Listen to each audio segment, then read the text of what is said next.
Salut les patouilleurs, bienvenue dans cette nouvelle vidéo Quick Tip pendant laquelle je vais vous apprendre à peindre très rapidement un rouge texturé. Le but du jeu donc aujourd'hui c'est de vous montrer comment j'ai obtenu ce rouge là, texturé, green dark, bien sombre, un peu marronasse, qui convient très bien je pense pour des figurines post-apo, pour du 40k, du Kill Team, du Mars Code Aurora, etc. En tout cas, ces deux-là, je les ai peints pour ma faction Ordre Old School de Mars Code Aurora. Et comme la méthode est super rapide et que j'ai eu beaucoup de questions à son sujet, et ben je me suis dit que ça valait le coup de vous faire une petite vidéo quick tip. Qui dit quick tip dit vidéo rapide tournée sur le pouce et avec un montage vraiment minimaliste. C'est une vidéo qui va popper directement sur mon YouTube totalement gratuitement et sans passer au préalable par mon Patreon.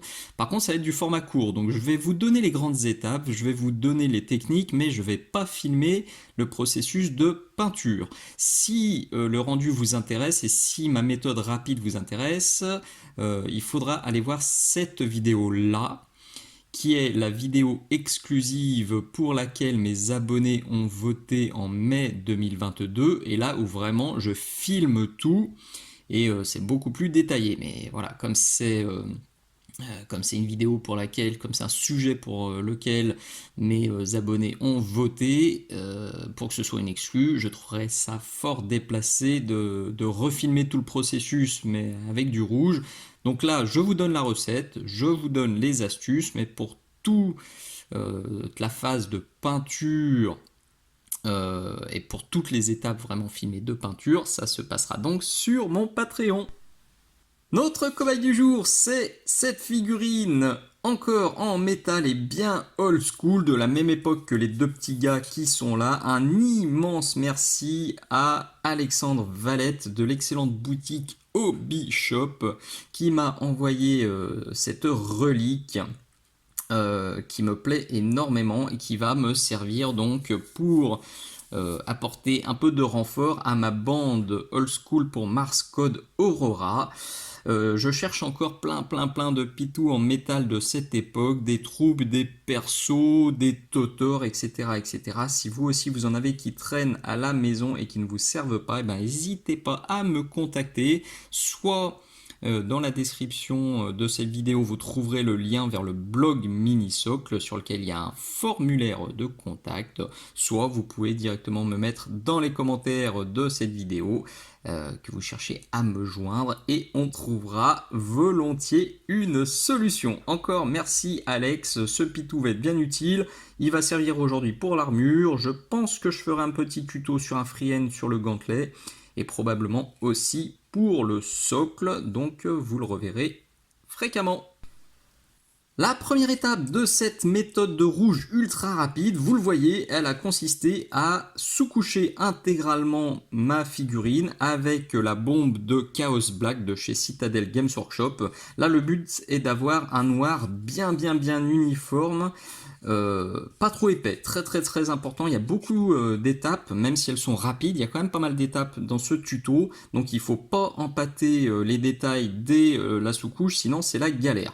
Donc du Chaos Black, et ensuite, eh ben, pour gagner du temps et pour avoir déjà un rouge ombré, je vais me faire un zénithal avec du Mephiston Red. Donc le but du jeu, ça va être de venir pchiter à 45 degrés une première fois, je vais faire un tour, et une seconde fois, je vais faire uniquement ici vraiment à l'aplomb de la figurine. Si vous galérez avec vos sous-couches, si vous avez des rendus un peu trop épais, je vous conseille au passage cette vidéo là, qui est déjà sur mon YouTube dans la playlist des techniques générales. Voilà ce que j'obtiens, donc sur le dessus j'ai bien du Méphiston pur et en dessous, vous le voyez, je me retrouve avec un mélange noir plus Méphiston. L'idée, vous l'avez sûrement compris, c'est de d'économiser l'ombrage. On veut aller super vite, donc plutôt que de baser totalement la figurine, puis faire un gros jus, puis remettre la couleur de base pour garder les ombres, et ben hop, en deux sheets de peinture, c'est fait. Alors c'est moins fin que si je l'avais fait à l'aéro, mais franchement, en respectant bien les distances et puis en pchitant tout délicatement, on a quelque chose de bien propre pour cette première étape. Je ne l'ai pas encore dit, mais vous avez l'habitude, si vous suivez ma chaîne, tout ce que j'utilise est renoté dans la description de cette vidéo. Donc que ce soit les peintures, que ce soit les pinceaux, que ce soit la petite poignée mini-socle, la peintouillette, etc. Tout est noté. Avec ensuite aussi des liens bien utiles et puis toutes les façons pour me filer un petit coup de main pour que cette chaîne continue à rester 100% gratuite et 100% public. Pour la suite, je vais sortir ça du Panel Line de chez Tamiya en couleur noire. C'est un produit magique à bien secouer, vous m'entendez faire là. C'est un produit que je présente dans cette vidéo là qui permet de faire des linings très rapidement. Alors c'est un produit à base d'énamel, ça pue, faut surtout pas le mettre en bouche, ça a tendance à brioter si on le laisse pas suffisamment sécher, mais je vais quand même vous montrer ça très vite. Hop.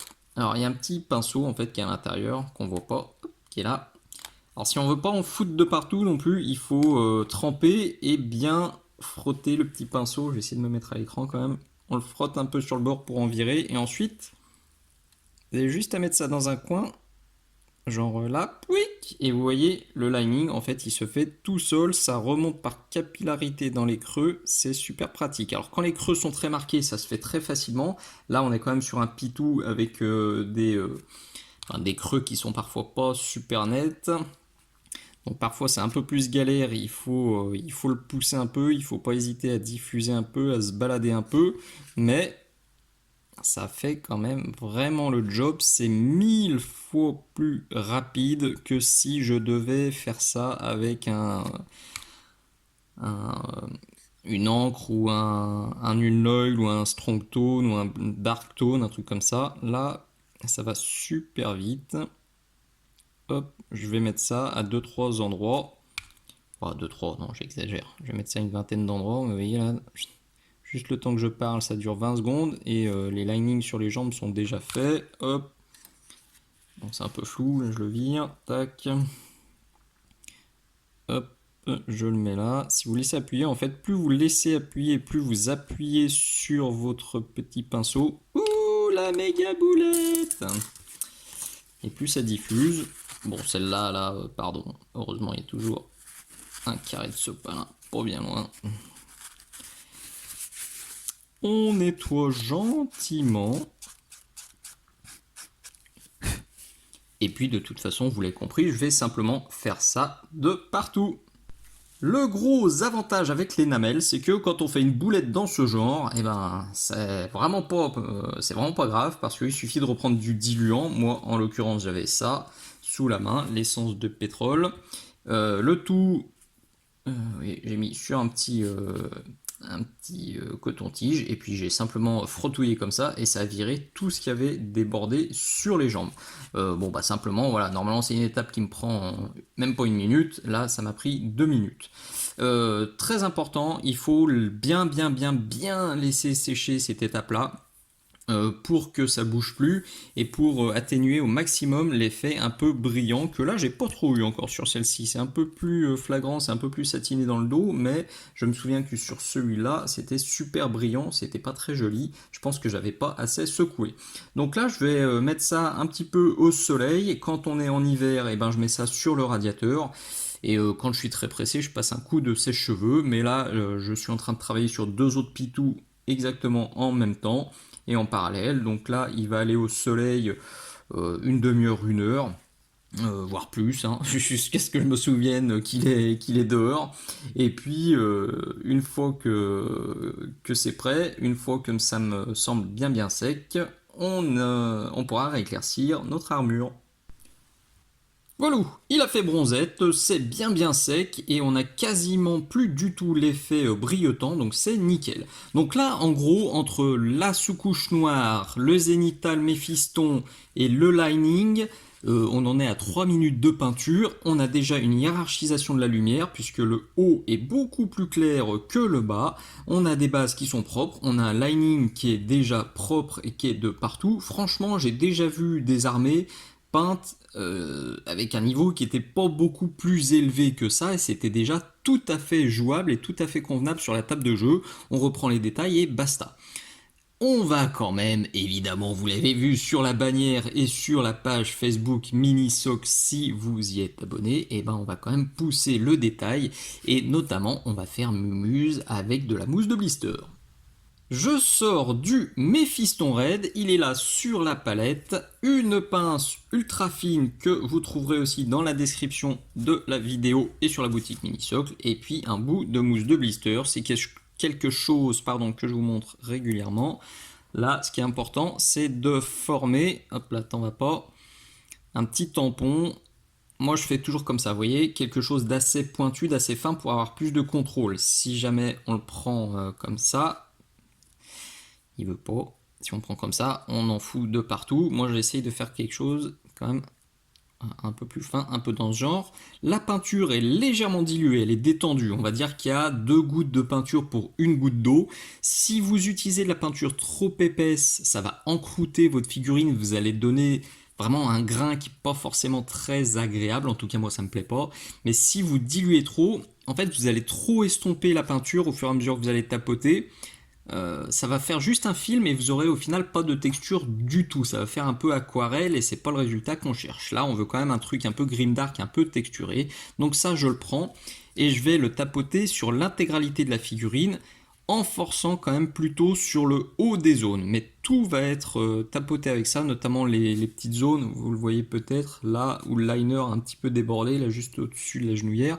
On va retapoter et là aussi où le liner, c'est un peu trop étendu. Donc là, on fait mumuse, on essaye de faire ça de manière un peu aléatoire, et normalement c'est assez rigolo. Je fais une petite pause après 1 minute de tapotage pour vous montrer ce que vous devez obtenir. Donc vous voyez, là j'ai fait toute la jambe gauche, la main, le casque, j'ai pas fait encore cette épaulette et j'ai pas fait cette jambe là. Donc on retrouve une légère texture et surtout on retrouve un Méphiston Red bien lumineux sur le haut et bien opaque. Donc c'est vraiment ce qu'on cherche, obtenir un léger grain, vraiment léger, léger, léger. À cette étape là, il faut pas encore trop texturer. Sinon ça risque d'être too much. Et puis, comme je vous l'avais annoncé, en fait ça va gommer le côté un petit peu brillant du liner, donc c'est le double effet qui se coule. Je fais l'autre côté très très vite. Voilà, à ce stade, on en est à 5-6 minutes de boulot et on a une armure qui commence à être bien contrastée et légèrement texturée, ça fait parfaitement le job. Normalement, cette recette, vous n'avez pas du tout besoin d'ombrer. Cependant, il y a parfois des zones, alors on voit là un petit peu, vous le voyez, et puis sous la ceinture, il y a des zones qui sont restées un peu brillotantes à cause du liner. Perso, ça me dérange pas, surtout que ça va encore s'atténuer aux étapes d'après, mais si vous voulez atténuer ça, je vous conseille de prendre du AK Chocolate mélangé avec du Matte Black. Vous voyez, j'ai mis les deux sur ma palette parce que j'ai juste une petite zone ici, alors c'est très léger, surtout à la caméra. Là, il y a une zone où j'ai tapoté, enfin j'ai appuyé trop fort avec ma mousse, ça m'a fait un gros pâté rouge en plein milieu de la botte alors que c'est censé pas trop choper de lumière. Donc je vais juste passer un tout petit coup de ça, mais c'est, je le redis, totalement facultatif. Pour la prochaine étape, on va faire quelque chose de totalement inédit sur ma chaîne. On va faire du brossage à sec sur l'armure avec du Deep Red AK 11088 issu de cet excellent kit de peinture intense AK que j'adore et j'utilise toutes les teintes, elles sont très utiles, bien saturées comme j'aime. Pour des figurines old school et ou grimdark, ça fait vraiment parfaitement le job. Alors comme je le disais, c'est vraiment inédit, j'ai jamais fait de brossage à sec sur des figurines sur ma chaîne parce que si vous me suivez, vous savez que c'est pas une technique que j'adore parce que ça donne un petit côté poussiéreux et un petit côté rugueux qui en général me plaît pas, mais j'avoue que depuis quelques temps, notamment depuis que mon fils Aedan veut jouer et que du coup je cherche à vraiment gagner du temps sur les pitous, je redécouvre un peu cette méthode et surtout je m'y suis remis parce que j'ai trouvé le bon outil, en tout cas l'outil qui me correspond, à savoir ce pinceau plat à tête arrondie. Donc je le disais déjà dans la vidéo exclue Patreon hein, sur l'ultramarine, j'ai testé une bonne quinzaine de modèles de pinceaux de brossage différents, avec une tête plate, avec une tête en rond, avec une tête biseautée, des petits, des gros, en poil naturel, en poil synthétique. C'est clairement et très très très nettement celui-ci qui se démarque du lot pour les figurines, en tout cas pour l'usage que j'en fais. Je vous conseille vraiment celui-ci, et évidemment il est noté dans la description et il est disponible sur la boutique Minisocle. Le gros intérêt de celui-ci en fait, c'est que la tête elle est arrondie. Du coup si vous appuyez pas beaucoup, vous allez mettre peu de peinture, si vous appuyez beaucoup, vous en mettrez plus. Deuxième avantage, en fait, il est plat. Donc si vous voulez vous faufiler dans des petits coins comme ça, vous allez pouvoir, alors qu'avec un pinceau rond, vous allez en foutre de partout. Quand je dis un pinceau rond, c'est un pinceau arrondi, les pinceaux là qui sont bien à la mode. Je les ai testés, j'avoue que pour l'instant j'accroche pas du tout. J'espère qu'ils me serviront sur des décors, en tout cas je leur donnerai une seconde chance sur les décors, mais pour de la figurine, pour du piéton, et ben j'ai pas aimé, alors que celui-ci, vraiment, je l'adore. Donc c'est parti, je vais réaliser ça. Très important à cette étape maintenant, donc brosser plutôt du haut vers le bas et insister sur le haut et peu vers le bas. Toujours une question de hiérarchisation de la lumière. Je veux plus de lumière sur le haut de ma figurine, je veux moins de lumière sur le bas de ma figurine. Donc je vais faire ça comme ça et sur certaines zones bien larges, je ne vais pas aussi hésiter à tapoter éventuellement comme ça pour choper encore plus de lumière. Le brossage de Deep Red est bien sec, donc ce que je vais faire maintenant, je vais aussi l'utiliser pour tapoter toutes les parties hautes de la figurine. Et vous le voyez, j'ai enfin sorti un pinceau, un Da Vinci Maestro, là je suis sur de la taille 0. Et avec lui, en fait, je vais me reprendre les arêtes pour bien surligner toutes celles qui n'ont pas suffisamment chopé de brossage ou celles qui étaient planquées. Hein. Vous voyez, celle qui était là-bas en dessous, elle a quasiment rien chopé, c'est normal. Le bas, là aussi, a quasiment rien chopé, forcément. Donc je vais juste reprendre ça rapidement pour booster quand même la lisibilité et les détails de notre pitou. Arrivé à ce stade, ça fait un peu plus de 10 minutes que je peins.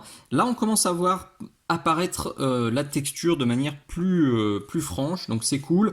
Par contre, je me rends compte que j'ai été un petit peu trop généreux avec mon Deep Red et qu'il est vachement plus clair que lui, qui était déjà vachement plus clair que lui. Donc plus le temps passe, plus je l'ai fait clair. Bon, on verra, c'est pas dramatique. Si vraiment à la fin, une fois que toutes les zones sont basées et travaillées, si je me dis que le rouge est quand même trop punchy, bah, je me prendrai mon mélange de tout à l'heure avec le marron et le noir et ça fera le job. Donc là, environ 10 minutes de taf. La prochaine étape, ça va être la seule qui est un peu plus longue et un peu plus délicate. Je sors maintenant du Wild Rider Red et il va servir à deux choses. Alors pas de brossage cette fois, là on va faire du tapotage à la mousse de blister et du lining, du edge highlighting plutôt. On va vraiment booster les arêtes. Donc pour le tapotage, très attention, warning puissance 20 000. Cette étape-là, elle marque beaucoup le Wild Rider Red. C'est quand même une couleur qui est assez forte. Donc pour tapoter, ce sera uniquement sur le haut, un tout petit peu ici, un tout petit peu là, un tout petit peu sur le backpack, sur le casque, etc. Et comme avec le Deep Red, je reprendrai les arêtes hautes, hop, qui chopent la lumière zénitale, ici, et je commencerai aussi à ajouter quelques battle damage que vous voyez très souvent sur mes tutos. Je vais amocher un petit peu, rajouter quelques petites accroches de lumière, quelques petites rayures, quelques petits impacts.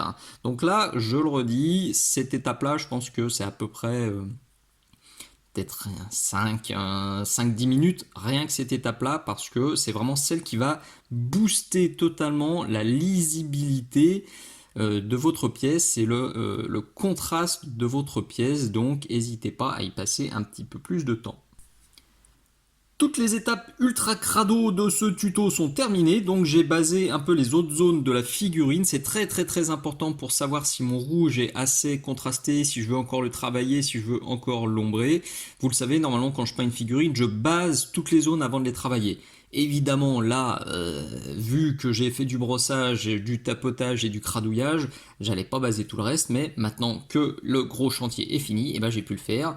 Et ça confirme encore que je suis un poil trop clair, mais dans tous les cas, je vais encore aussi pousser les éclaircissements avec ça, l'Ungor Flèche. Si vous voulez avoir des rouges bien lumineux, bien punchy, et que vous voulez surtout pas virer au orange ou au rose, et ben tapez dans des teintes de chair, C-H-A-I-R,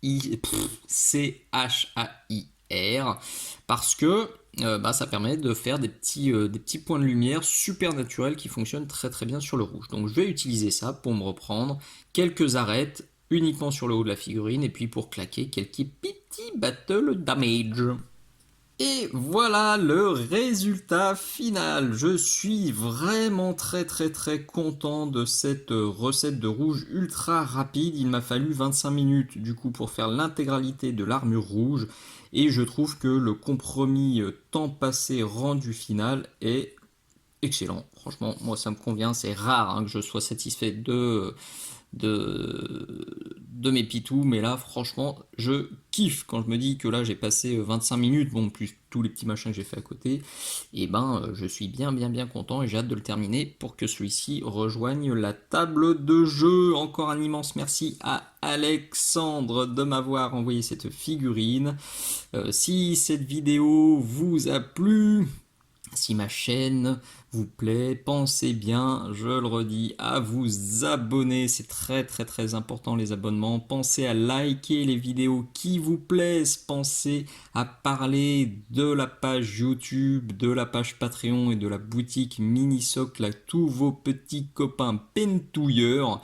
C'est grâce aux bouches à oreille que tout cela peut perdurer malgré la période très compliquée. Si vous voulez me filer un petit coup de main, je le redis aussi, pensez à lire la description de cette vidéo, il y a plein de façons de le faire. Merci d'être allé jusqu'au bout, je vous dis à très bientôt, ciao